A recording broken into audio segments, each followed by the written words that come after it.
The PlayStation 2 is one of those video game consoles that could seemingly just do anything. Play video games. I guess that's all it needed to do. But knowing the PS2, the old rascal, it didn't stop there, providing some of the greatest multimedia experiences money could buy. When making a case for the PS2 being the greatest, part of a series where I make the case for every console, by the way, but with PS2, the main argument is the sheer breadth of bangers in its catalog. You had great games everyone knew about, great games some people knew about, great games almost nobody knew about, and of course, great games people knew about but never finished. You know who you are, you Okami backlogging dirty dogs. The PS2, a proud sponsor of backlogs for over 20 years. You could spend your entire life playing PS2 games. With over 4,000 games released worldwide, sure, you can probably bet there's a lot of stinkers in there, but with over 4,000 games, even if only a small percentage of those games are good /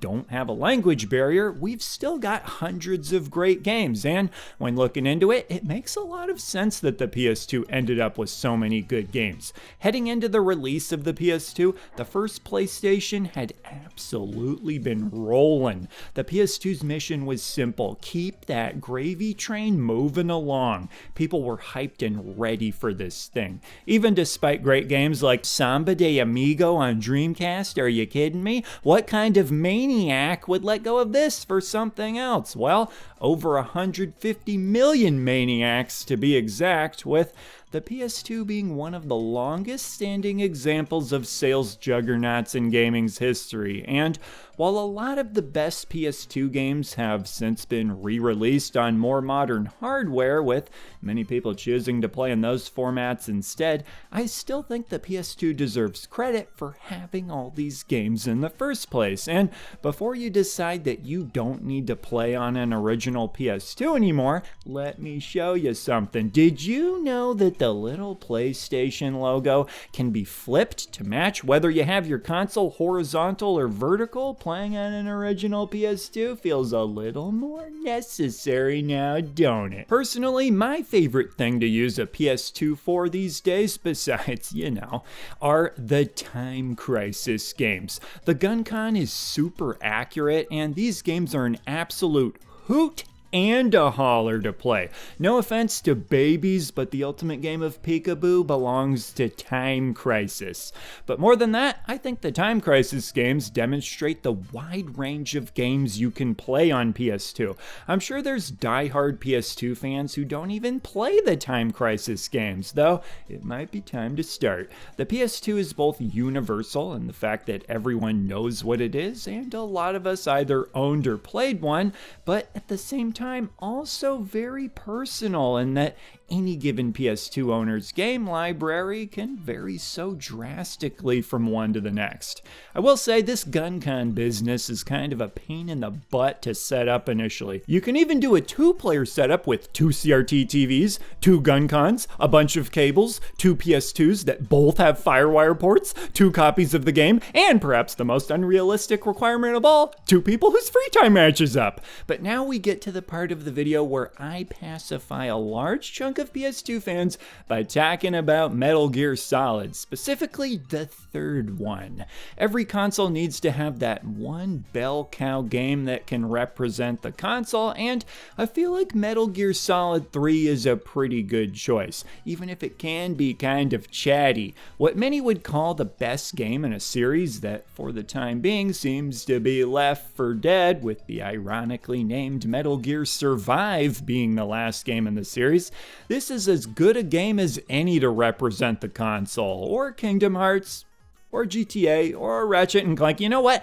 I go back to my stance that people have a lot of different favorites with this console. In fact, I'm just going to request right now you don't get mad at me for not mentioning this game or that game, Final Fantasy X. There's so many different favorites everybody has. Furthermore, I think how the PS2 ended up with so many good games is important to note as well. To help explain this, I like to describe the PS2 as a right place, right time console.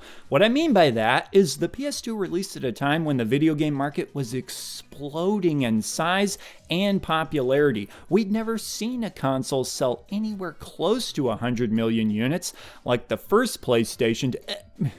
I've told the Game Boy 1,000 times that I love it, and it doesn't need to be insecure about this.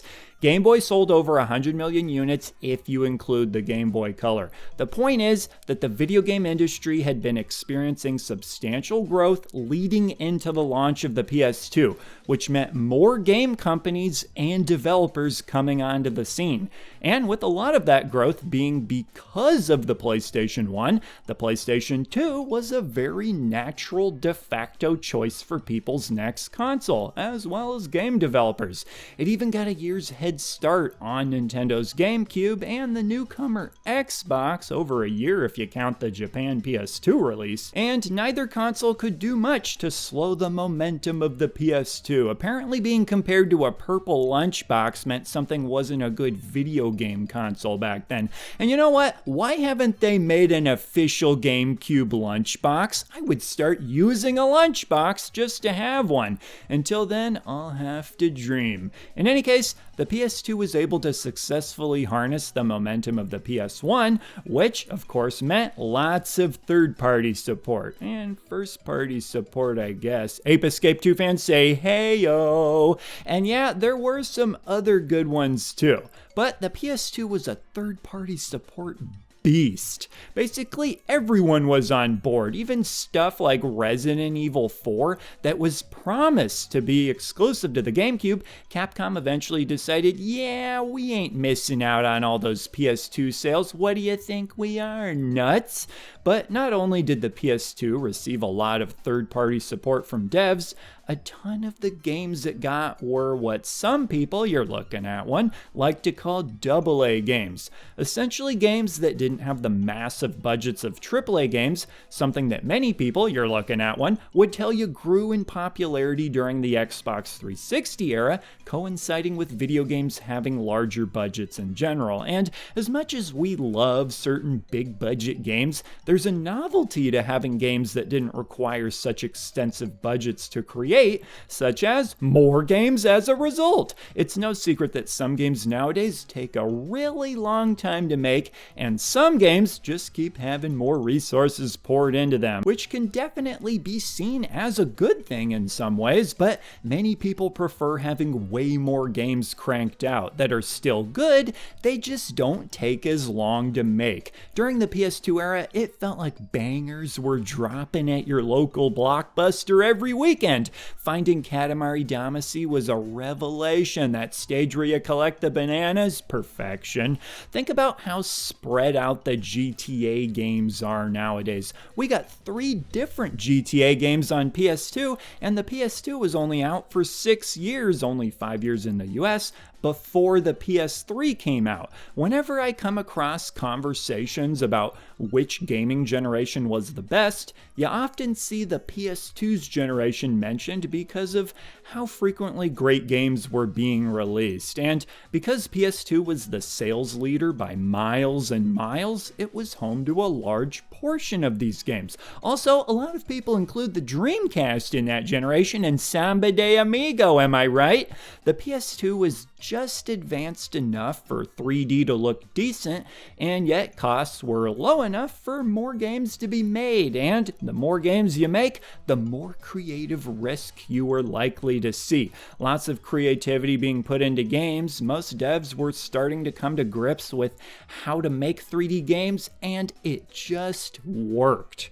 So, there we have it. My case for the PS2 being the greatest. Be sure to let me know what you think of the PS2, and if you hate it, not to worry, because I'll be making a video about whatever your favorite console is at some point in the future, if I haven't already, as part of my series to make the case for every console as the greatest. Unless your favorite console is the Gizmondo, your patience might run out. So with that, leave a comment, and I will see ya in the next video. He's the retro bird, yeah, and he's talking about me.